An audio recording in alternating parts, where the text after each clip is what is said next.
get in Thursday night, back in the burgh, back at your house, back around your family. Did you just float home? How did that work? How did that feel? So, like, we flew from Philly to Pittsburgh. For some strange reason, every time I've ever flown from Philly to Pittsburgh, the shortest flight ever, there's always turbulence. You hate that? I hate it. I hate plane flights that are bumpy, and every single time in my career, there's always turbulence going from Philly to Pittsburgh, which makes the anticipation that much higher, and it gets me that much more worried. And yeah, man, so they told us we're gonna fly 8,000 feet, just because the weather's gonna be that bad, so buckle up. They like told all of us, like, buckle up, it's gonna be bumpy. So I'm just like freaking out, and I'm like, this would happen. I'm about to go back to Pittsburgh, be in my own house, be around my family, haven't seen my wife, my kid in a week, like, and this happens, and the flight actually was like a really good flight. But I was just on edge the whole time.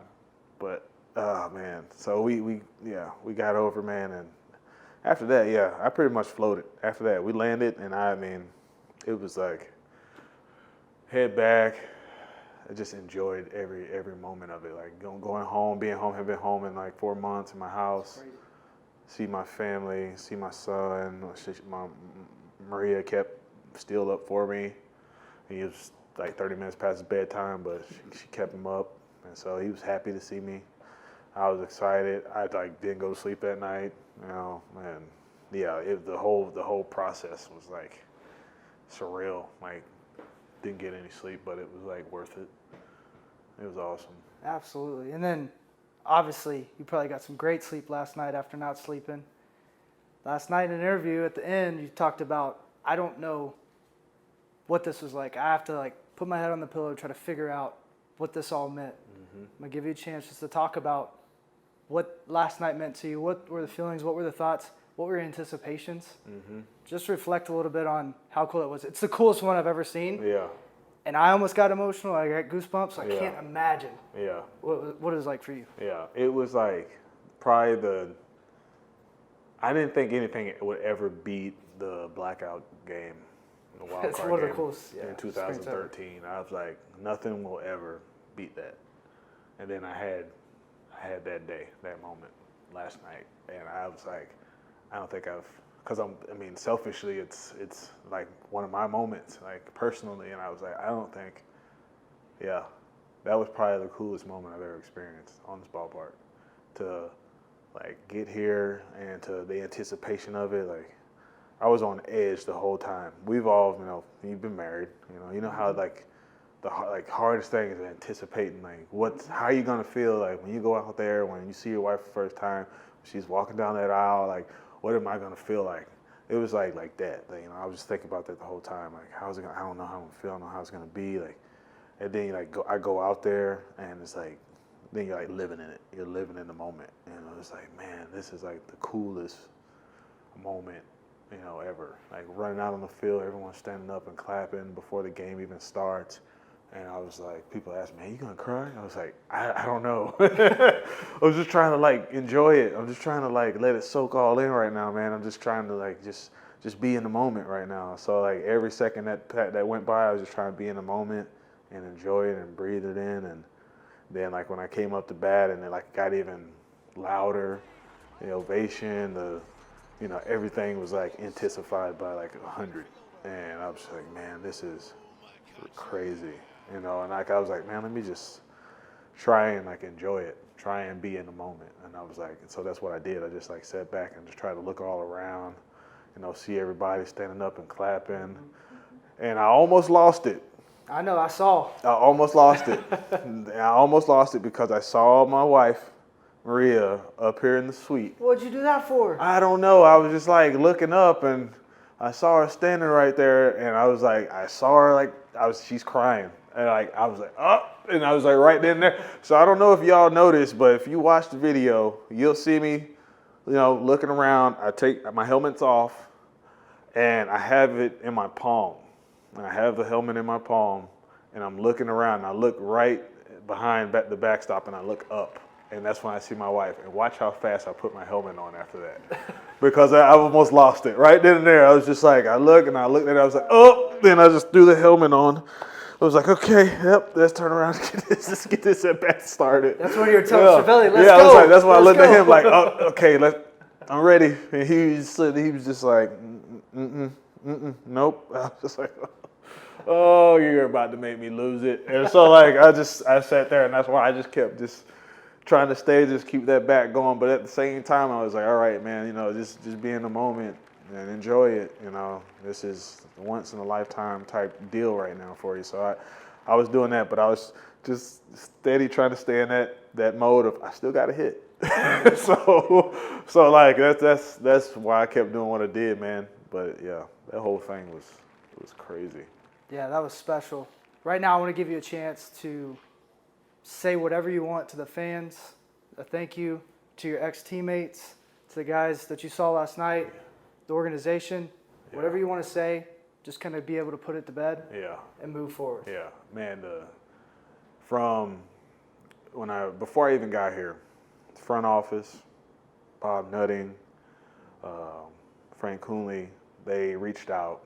They wanted to make sure everything went the way that I wanted it to go. Like they called, checked up. Hey, just want to make sure everything's good. We want to make sure your family's fine, everything's taken care of. They didn't have to do that, Guys didn't have to do that, but they did, just because they know that, what Pittsburgh means to me, and they wanted to go as smooth as possible. So like that I'm like overly appreciated about that. They really took care of my family, and they wanted to make sure that it went well. So I mean, that's awesome. I mean, from seeing everybody before the game, my ex-teammates, talking to them, man, like seeing Clint, seeing the coaching staff. I still haven't seen everyone, but I'm sure I'm going to run into everybody as this series keeps going on. And talking to them, man, I mean, everyone's been awesome and amazing, which I expect. I expect them to be like that. I expect they're always first class everywhere you go. Cervelli giving me my moment and letting me have that moment, and just waiting back, just telling me, no, man, this is something special. And Tyon, staying back, every pitcher wants to be in the groove, and just him being able to just stay back and let me have that moment too. Like that's, I can commend him, more than anything. His fastball looked like it was 108, by the way. It's probably hard to hit with water in your eyes. Yeah, it's really hard to hit with water in your eyes. That was tough. It's like, it seemed like 108. So thanks for those strikeouts, J-Mo.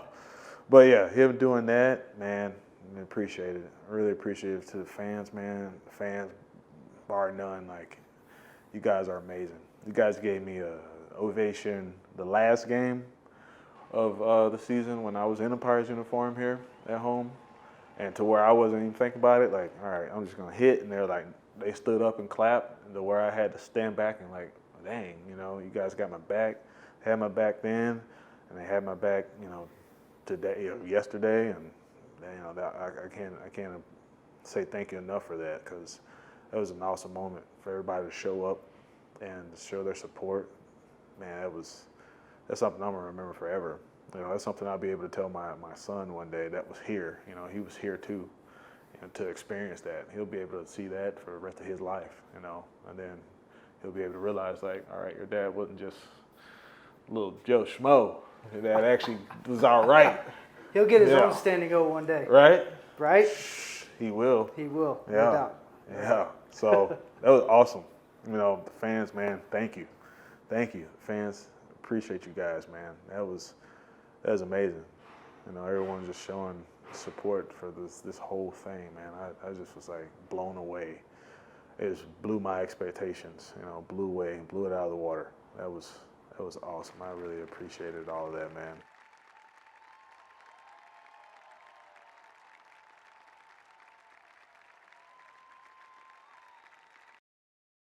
Obviously, I played for a lot of teams. I moved around a lot. Got traded, I think, 4 times. We talked a little bit about it when it was all going down the first time. And then the second time, it's kind of a whirlwind. I just want you to let people in on what that's like. You've never been anywhere else, 9 years with the Pirates in the big leagues. That's your organization, all the coaches, your hitting coach, everybody that you're used to, it all changes. Even spring training site. Just reflect on that a little bit. Yeah, there's a lot of stuff that goes along with being traded. A lot of people that don't know, you might just think, all right, you got traded. You're on a different team. That's it. There's a lot more that goes on to it. You have to uproot where you are, where you've been. I've been, with the Pirates for 9 seasons. Like, I had to uproot that. I met my wife in Pittsburgh. My son was born in Pittsburgh. I played for Pittsburgh. Like, everything was Pittsburgh. Everything was the Pirates. My house was the Pirates. My uniform, my stuff I worked out in, like my shoes. Like, you don't understand. Everything was Pirates. And then you're like, boom, traded. And then like now, all of that you have to uproot and you have to plan for the future, like what's to come. So all that stuff happened, and mind you, our son's like not that old.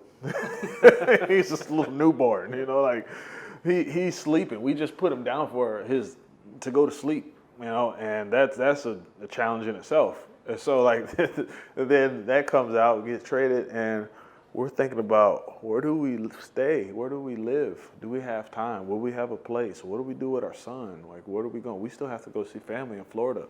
Like, we were just going to see family in Florida and go straight to Bradenton. Now we have to see family in Florida and fly all the way to Arizona. Like, what's next? And so we're dealing with all this stuff. We're dealing with all these things that we have to do while also, dealing with the now and talking and saying your goodbyes, and you're doing all this stuff really fast, and it seems like too much, too quick. And so, yeah, it's a transition. You had some fans, and then you're just getting some new fans, and some new friends, new teammates. So it's awesome. Now, looking on it now, it's awesome, and I'm loving what I'm doing, where I'm at. Now I want to talk a little bit about fatherhood. Still, he's a firecracker. Mm-hmm. He's going to be my best little buddy. Mm-hmm. But something I want to go at a little bit first is, I think your ping pong game may falter a little bit now that you got so many other obligations. And I'm going to show the fans a little bit of our highlight, but I want to show you a highlight of me and you playing a little ping pong. I got it in the archives. We have epic battles. Bro, no lie. And I'm pretty sure we're about 500 now. Yeah. We're pretty even From the now. last time we played. I beat you at your home court, which never happens. Yeah, it doesn't. That's the first time that's ever happened. But these are epic battles we have. That literally was McHenry hitting it that hard, and that was me returning it. Like, that's what we were doing. That cartwheel you just did. Yeah. I've never seen that move before. That's what we do. That's literally that's what we did. Oh, on the table though. Oh. I didn't do that. I didn't believe in I didn't trust my team. Like I said, epic battles, but I feel like I got the upper hand right now. You got a lot of things tied up. Yeah. You don't have your table all the time now. I don't. I feel like I got a chance. Maybe creep above 500. I don't know, man. 'Cause I'm more relaxed now. All right. So it helps me kind of just go, All right, well. I'll not put too much pressure on myself. To be continued then. Okay. All right. So with that being said, like fatherhood, like I can't wait to be a dad. I can't wait for that moment. I can't even imagine what that's like. Yeah. It's probably the greatest moment of your life. Yeah. Beside your marriage. Yeah. Watch Maria walk down the aisle. That was an emotional day, but just reflect a little bit on this, because that's a human element that people can't understand. Yeah. When people would always say, it doesn't matter what you do at the ballpark. After the game's over and you see your kid, everything goes out the window.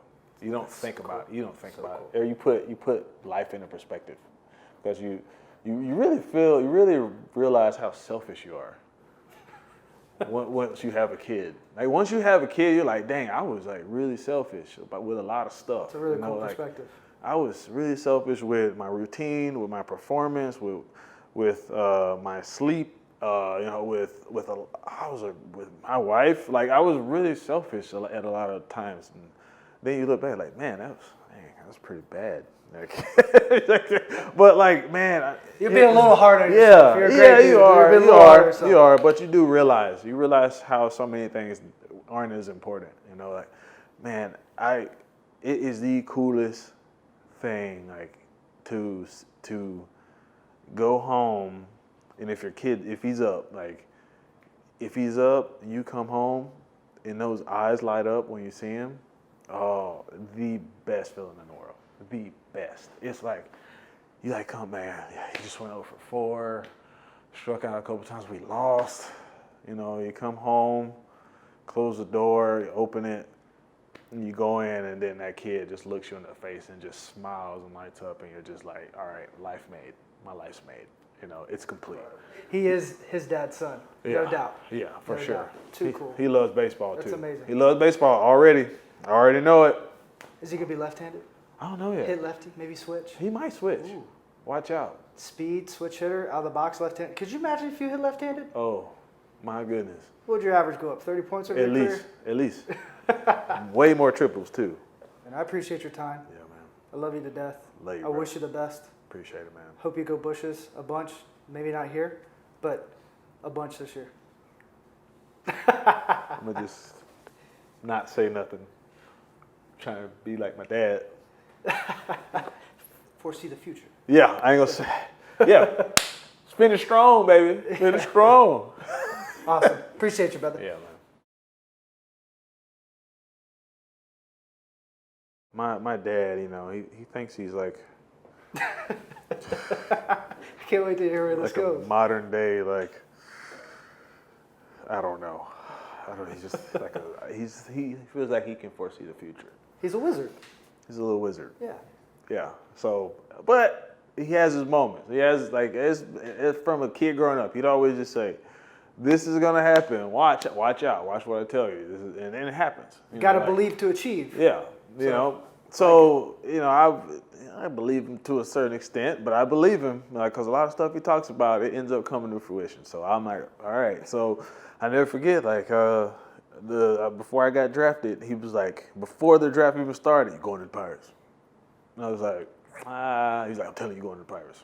It's perfect. It's perfect. It's a perfect fit. You know, they need an outfield. Everywhere else they have outfield, they're stacked.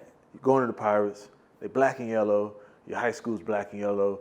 It's right down the road from here where the spring training is at. It's like, it's going." I was like, okay. Hold on, I got to put you on pause. That is a good voice right there. That is a lot of time with your dad. You sound just like him. This is what I tell you now. I'm like, okay, Dad.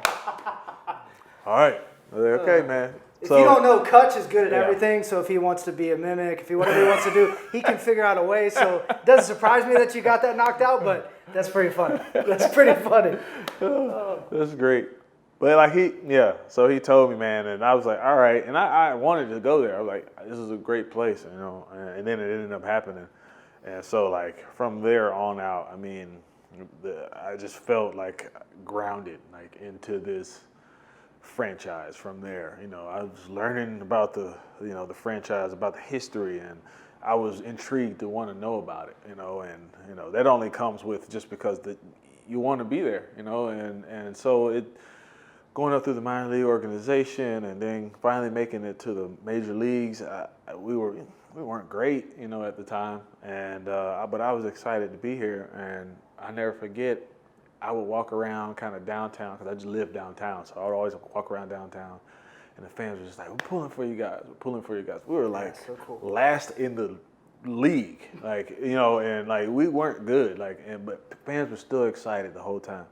If it doesn't happen this year, it's all right, you know, it's gonna happen next year. And at that time, we had lost for 16 years straight or whatever it was, and our 15, I remember. And everyone was like that. Everyone was like that. Everyone I interacted with they were just excited all the time. They were showing their support. And I never forget, I was with my friend Kenny. You know who Kenny is. I love Kenny. Yeah, and so my buddy Kenny, we're at the mall, at the Ross Park Mall. I was a rookie at the time, and we're just sitting there at the food court, and we're just sitting down and eating. We're just eating food. And I looked at him, I said, "Bro, if all works out the way I want it to, and the way I hope it does, I won't be able to sit down here much longer. I won't be able to just sit down and eat. So you have a little bit of your dad. Point I was getting to. Ah. You caught it. Sorry. I know him pretty well. Sorry. And I never forget that, man. We sat there and he kind of looked and he kind of looked up at me and he just, we just made that eye contact and I was like, yeah. And then we kind of just kept eating. And then after that, bro, I mean, it's history. And I never forget. I just bring it back to my buddy. I brought it back to Kenny. I brought it back up to him. I was like, man, remember when I said that, bro? And he was like, bro, like, we just had like a moment where we were just like, man, that's crazy. And, I fell in love, man, after that, throughout it. Fell in love, man, with the city, with everybody, the fans. And that's how you gain that relationship with everybody. You lose together, not only as on the team and on the field, but the fans too. So, some way longer than me. They were a part of the losing. And then you win and change it around and turn it. Man, that's like the cool. That's when it becomes a handshake from a handshake to a hug. When it comes to friendship, when it comes to fans, good point. That's when they went from a handshake to a hug, man. And that's how I feel here, man. And I'm sure the fans feel the same way, when they see me. And I think that's the big part of, why the fans are here while I'm here, why they're showing their support. It's more than just a baseball player on the field. It's a relationship. And I think we all have that connection. Can't lose that regardless of where I'm at.